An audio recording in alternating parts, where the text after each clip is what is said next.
Metrolink's recently refurbished passenger train car was just put into service. The newly refreshed car features new and improved passenger amenities designed for a more enjoyable, productive and safe ride. This train car is the first of 50 slated for renovation.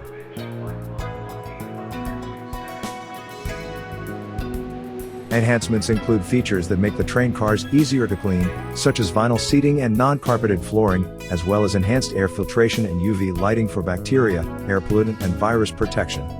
Passengers will appreciate the new energy-efficient lighting in bathrooms with a modern look and better odor control.